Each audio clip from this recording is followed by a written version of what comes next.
HSC 26 batch Bangla প্রথম পত্রে যেভাবে হোক তোমাকে ভালো নাম্বার পেতেই হবে এবং সেই নাম্বারটা যদি 90 হয় তোমার জন্য খুবই ভালো হয়।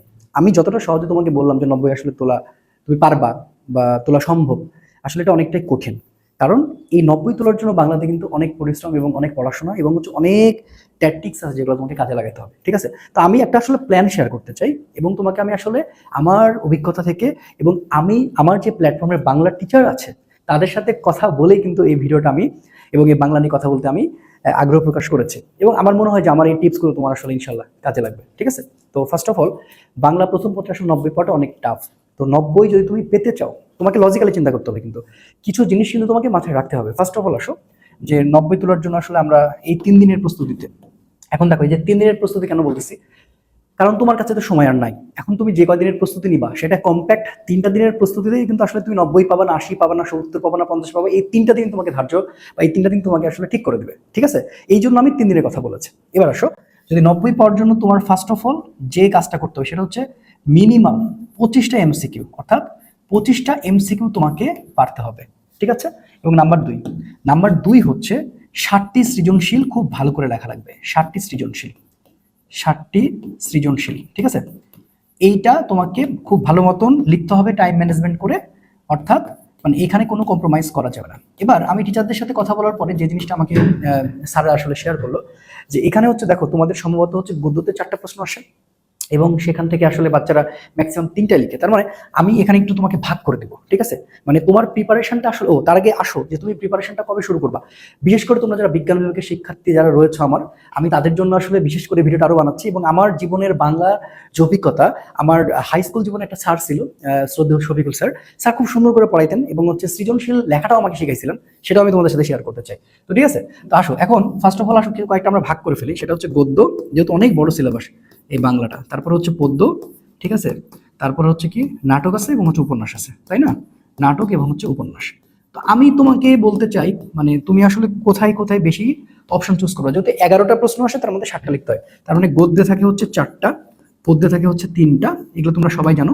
নাটকে 2টা, উপন্যাসে 2টা, তার মানে 2 2 4, 4 4 8 3 11। হ্যাঁ ঠিক আছে, এখন তুমি সবগুলো থেকে হচ্ছে এখানে কি, এখানে কিন্তু মানে অপশন থাকে, রাইট? যে এখানে 2টা দিতে হবে, এখানে 2টা দিতে হবে, এখানে একটা দিতে হবে। এটা তুমি কিন্তু করে যাচ্ছ। তারপর ওভারঅল তুমি যে কোনো একটা জায়গা থেকে তোমার পছন্দের জায়গাটা কিন্তু চুজ করতে পারো। তো আমি তোমাকে বলতে চাই তুমি আসলে নাম্বার খুব ভালো তোলার জন্য, ঠিক আছে, মানে এখানে একটা জিনিস মাথায় রাখবে যে তুমি সৃজনশীলটা আসলে ভালো নাম্বার তুলতেই হবে। এবং সৃজনশীল লেখার নিয়মটা কি সেটা অলরেডি লিখন স্যার কিন্তু তোমাদের সাথে ক্লিয়ার করেছিল এবং আমি তোমাদের বলেছিলাম। আজকে আমি আবার তোমাকে বোঝাবো যে তুমি কিভাবে প্যারা করে লিখবা, আমি কিভাবে আসলে লিখতাম। সবকিছু বিষয় নিয়ে কথা বলতে চাই। তো এখন দেখো আমি তোমাকে সাজেস্ট করবো যে তুমি চেষ্টা করবা পদ্য থেকে 3টা লেখার। ঠিক আছে, পদ্য থেকে 3টা লেখার কারণ হচ্ছে স্যারদের সাথে কথা বলে দেখলাম আমাকে যেটা বললো যে প্রান্ত দেখো পদ্যতে আসলে খুব বেশি লিখতে হয় না, কিন্তু কিছু বিষয় সুন্দর করে বুঝিয়ে লেখা যায় এবং পদ্যতে ছেলেমেয়েরা স্বাচ্ছন্দ্য বোধ করতে পারে। যদিও ছেলেমেয়েরা গদ্যতে বেশি লিখে ফেলে, তবে যদি পদ্যতে আসলে সে 3টা লিখতে পারে নাম্বারটা কিন্তু অনেক ভালো পাবে। মানে এটা আমাকে স্যার আসলে বলেছে বা স্যার আসলে আমাকে জানিয়েছে। তো এটা আসলে তোমার চুজ, এরকমও কোনো বিশেষণ নাই যে আসলে ওখানে লিখলে বেশি পাওয়া যাবে। তুমি তোমার পছন্দ মতো গদ্যতেও 3টা লিখতে পারতা। সো তুমি যেটা লেখো না কেন গদ্যতে 3টা লেখো। তবে এটা বললো স্যার আমাকে যে আসলে গদ্যর থেকে পদ্যর জায়গাটাতে একটু নাম্বার আসলে কাটার জায়গাটা নাকি একটু কম থাকে। তো সেক্ষেত্রে তুমি আসলে পদ্যটা বেশি চুজ করতে পারো মানে 3টা লেখার ক্ষেত্রে। হ্যাঁ, তো এই হলো বিষয়। আর এখন আসো যে তোমার হচ্ছে যে সহপাঠ আছে, সহপাঠের মধ্যে তো তোমার হচ্ছে নাটক উপন্যাস আছে, তুমি এটাতে পড়বে।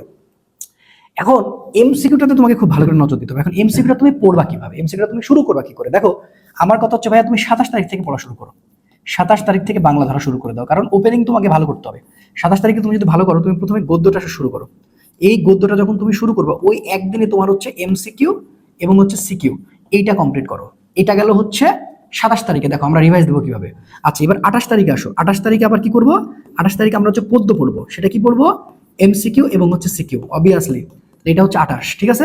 এবার 29 তারিখে হচ্ছে সহপাঠ। 29 তারিখে আমরা সহপাঠ পড়বো। তাহলে সহপাঠ যদি পড়ি তাহলে আমরা এখানে কি পড়বো? এমসিকিউ সিকিউ যা আছে তুমি পড়ে নিবা, ঠিক আছে। তাহলে এটা হলো 29।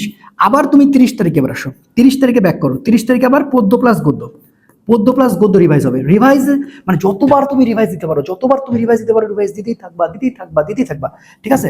তাহলে এখন আসো, এটা হচ্ছে গিয়ে তোমার 30 তারিখ। ওকে, এরপর আবার 1 তারিখ আসতেছে। 1 তারিখে তুমি হচ্ছে সহপাঠ এবং হচ্ছে ওভারঅল। সহপাঠ এবং হচ্ছে ওভারঅল। অর্থাৎ সহপাঠ তো বেশিক্ষণ টাইম লাগার কথা না, সহপাঠ হচ্ছে আমি ধরে নিলাম যে তুমি হচ্ছে যে 1 তারিখে সকাল থেকে শুরু করে তুমি হয়তো দুপুরের মধ্যে ক্লোজ করে ফেলতেছো, দেন আবার সবগুলো তুমি আবার ওই দিন দুপুরের পরে অর্থাৎ বিকাল থেকে ওভারঅল দেখবা যে তাড়াতাড়ি তোমার রিভাইজটা হয়ে যাচ্ছে। ওভারঅল যা যা আছে সবগুলো শেষ করবা, রিভাইজ শেষ করবা, ঠিক আছে? আচ্ছা, আমার পরীক্ষার কথা মনে পড়ে যাচ্ছে, এইভাবে পড়তাম আর কি, মনে পড়তেছে আর কি। তো যাই হোক, এখন ওখানে তুমি রিভাইজ করে দিলা। রিভাইজ করে দেওয়ার পরে তুমি কিন্তু অবশ্যই চেষ্টা করবে সেদিন অন্তত তাড়াতাড়ি ঘুমানোর, যদি ঘুম অনেকের দেরিতে হয়, বাট চেষ্টা করি আর কি। আমিও আসলে এভারেজ অনেক রাতে ঘুমাতাম, বাট পরীক্ষার মধ্যে আসলে ঠিক সময় ঘুমাইতে পারছিলাম বা ঘুমাইছিলাম আর কি। হ্যাঁ, তো তাহলে তুমি এটা করো, করে আবার রিভাইজ করো, এইভাবে রিভাইজটা কমপ্লিট করো, ঠিক আছে? মানে পড়ার উপরে তুমি 90 তুলতে গেলে তোমাকে পড়তে হবে। সেই মানে কিছু বিষয় তো রয়েছেই যে তোমার সৃজনশীল সব 7টা লিখাই লাগবে, এবং হচ্ছে এমসিকিউ কি করতে হবে, এমসিকিউ তোমাকে মিনিমাম 25টা পারতে হবে, ঠিক আছে?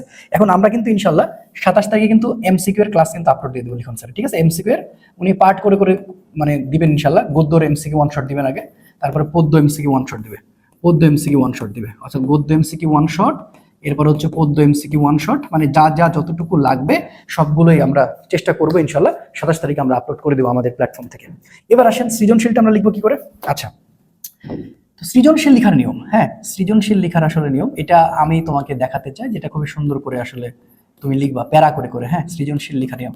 আমার যারা বিজ্ঞান বিভাগের শিক্ষার্থী তোমরা রয়েছো, তারা একটু মনোযোগ দিয়ে দেখো, তোমাদের কিন্তু অবস্থা খুবই খারাপ, ঠিক আছে? আর আমি কিন্তু যতটুকু আসলে জানি এই বাংলা সম্পর্কে স্যারদের সাথে আলোচনা করে কথা বলার চেষ্টা করছি। এরপরে যদি ভুল হয় আমি অবশ্যই তোমাদের কাছে ক্ষমা প্রার্থী, কারণ আমি আসলে বাংলা সম্পর্কে এত জ্ঞান কিন্তু আমার নাই বা আমি রাখি না। বাট আমি জাস্ট যে জিনিসগুলো তোমাদেরকে বলতেছি এগুলো আসলে তোমাদের খুবই প্রয়োজনীয়। অর্থাৎ মানে আমি প্রয়োজনীয় কথাবার্তা বলার চেষ্টা করছি, এরকম না যে এখানে আমি অনেক কিছু জ্ঞান দিচ্ছি, কারণ এটার আমি এক্সপার্ট না। এবং যারা আরো অনেক টিচার আছে বাংলা সকল সম্মানিত শিক্ষক, তাদের সম্মান রেখেই বলছি, কারণ তারা তোমাদের শিখিয়েছে, আমি জাস্ট তোমাদের একটা টিপস দিচ্ছি আর কিছু না। তো এটা অনেকে খারাপভাবে আসলে নিও না, হ্যাঁ? আচ্ছা, তো দেখো আমি যেভাবে আসলে তোমাকে লিখতে বলবো যে তুমি আসলে এইভাবে লিখবা। আর এটা মার্জিন, আচ্ছা এটা মার্জিন থাকলো, আচ্ছা বাঁকা হয়ে গেছে মনে হয়, আচ্ছা সরি, আচ্ছা এটা হচ্ছে মার্জিন। দেখো মার্জিনটা দিয়েছো, অনেকে মার্জিন দেয় অনেকে দেয় না, যেটাই হোক, দেওয়া দাও না, কোনো সমস্যা নেই। আচ্ছা, এবার তুমি এখান থেকে লেখাটা শুরু করবা কিভাবে, অনেক সুন্দর করার চেষ্টা করবা। দেখো তুমি লিখতেছো, এই তুমি আবার নীল কালি লিখে দো না, ঠিক আছে? তোমাদের কালো কলম দিয়ে লেখো আর কি। তো এটাই সবাই লেখে বাঙালিরা, আমি এভাবে লিখতাম। 1 নং প্রশ্নের উত্তর। তো আমার হাই স্কুল জীবনে আমাদের শ্রদ্ধেয় শফিকুল স্যার এভাবে শিখিয়েছিলেন যে তোমরা আসলে এভাবে লিখবা। আচ্ছা, তো এখানে একটা আন্ডারলাইন দিয়ে দিতে। আচ্ছা, তো 1 নং প্রশ্ন তো যখন লেখা হয় সেটা হচ্ছে যে জ্ঞানমূলক বলা হয়। তো জ্ঞানমূলক আসলে এক লাইনেই প্রশ্নটার অ্যান্সার থাকে। তো ধরো ওইটা কবিতা থাকতে পারে বা একটা উদ্দীপক গদ্যের ক্ষেত্রে থাকতে পারে, সেখানে বলছে যে কবির আসলে এখানে কি ফুটে উঠেছে বা কবির কোন দিকটা এখানে আলোচনা করা হয়েছে, এরকমই তো কথা বলা হয়ে থাকে। তখন তুমি ক নাম্বারটা যে এই জায়গায় দিবা, এই যে এই জায়গাটা। তো এখানে তুমি এখন উত্তর লিখতেছো, কবির প্রতিবাদী, প্রতিবাদী। আমার কিন্তু বানান ভুল হইতে পারে, তোমরা বানানটা আসলে ভুল ধরিও না, মানে আমি জাস্ট বোঝানোর জন্য। মেবি বানানটা ভুলই করে লিখে ফেলছি মনে হয়। আচ্ছা, যেহেতু এটা একটা বানান নিয়ে একটা ভয় হচ্ছে, যেহেতু বাংলা। আচ্ছা, আমি এখানে বলি কবি এইখানে, ধরো এখানে কবি সম্পর্কে, হ্যাঁ, অন্যায়ের সাথে। আচ্ছা, আমার বানান কিন্তু ভুল হইতে পারে, হ্যাঁ, তোমরা একটু ঠিক করে নিবা। সাথে আপোষ করতে চাইনি, এই যে এক লাইনে শেষ। এবার যখন তুমি খ নাম্বারে আসবে তখন ঠিক দেখো, আমাকে স্যার বলতো, দেখো আমি কিন্তু ক নাম্বার এখানে দেখতে যেন সুন্দর লাগে, তখন খ নাম্বারটা এখানে লিখবা, তাই বলেছে। খ নাম্বারে তো একটু ব্যাখ্যা থাকে, যে ধরো এরকম থাকতে পারে, কবি যে আসলে প্রতিবাদী ব্যাখ্যা করো, বা কবি প্রতিবাদী মানে কেন প্রতিবাদ করেছিল বুঝিয়ে বলো, এরকম থাকে তো না। এখানে তো 2টা লাইনে তুমি লিখবা, মানে এখানে এরকম করবা না, ব্যাখ্যা অনেক দূর দিবা, এরকম করবা না। ধরো এখানে এখানে তোমার 2টা স্টেপ নিয়ে আসতে হয়, সেটা হচ্ছে একটা জ্ঞানমূলক আর এটা হচ্ছে অনুধাবনমূলক। এবার তুমি যে জ্ঞানমূলকটা তুমি নিয়ে আসতেছো, যে তুমি এখানে প্রতিবাদী যে ঘটনাটা নিয়ে আসতেছো, যে বলেছে যে কবি যে আসলে প্রতিবাদ করেছে, এটা একটু ব্যাখ্যা করো। তো তুমি এক কথা আগে লিখে দিবা, হ্যাঁ, যে কবি হচ্ছে যে জাস্ট বোঝানোর ক্ষেত্রে লিখতেছে, যে ছোটবেলা থেকে ডান পিঠে স্বভাবের ছিল, জাস্ট নর্মাল বোঝানোর জন্য, যার জন্য তিনি। এখন দেখো আমি এখানে চলে আসলাম, এবার এখান থেকে শুরু করবা। কোনো অন্যায় সহ্য করতে পারেন না। ইমাজিন, মনে করো, এই জাস্ট আমি তোমাকে বোঝানোর ক্ষেত্রে, হ্যাঁ, মানে আমি কিন্তু এটা কোনো বুঝে না বুঝে লিখতেছি ব্যাপারটা কোনো, আমি জাস্ট তোমাকে থিমটা দেওয়ার জন্য। অন্যায় সহ্য করতে পারেন না, এই যে ঠিক আছে, এবার তুমি কি করবা, এই যে লিখে ফেলছো আমার, দেখো সুন্দর লাগতেছে কিন্তু। এবার ঠিক এই প্যারা বরাবরই এবার তুমি বর্ণনাটা শুরু করবা, কেন তিনি আসলে অন্যায় সহ্য করতে পারেন না। এই দেখো দেখো এই বরাবর একটু ইয়ে করে, কবি অন্যায় দেখলেই প্রতিবাদ করেন, ধরো তুমি শুরু করলা, দেখলেই প্রতিবাদ করেন। এই যে এখন দেখো এমনি এমনি চলে যাবা, দেখো এই পর্যন্ত, আবার কিন্তু এই লাইন থেকে আসবা, দেখো আবার কিন্তু এই লাইন থেকে আসবা, দেখো অনেক সুন্দর লাগতেছে কিন্তু। হ্যাঁ, ক খ, এই যে এরকম আমাকে স্যার প্যারা শিখেছিল, বুঝছো।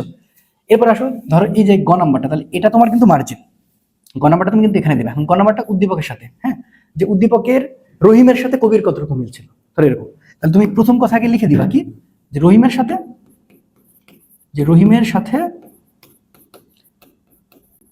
কবির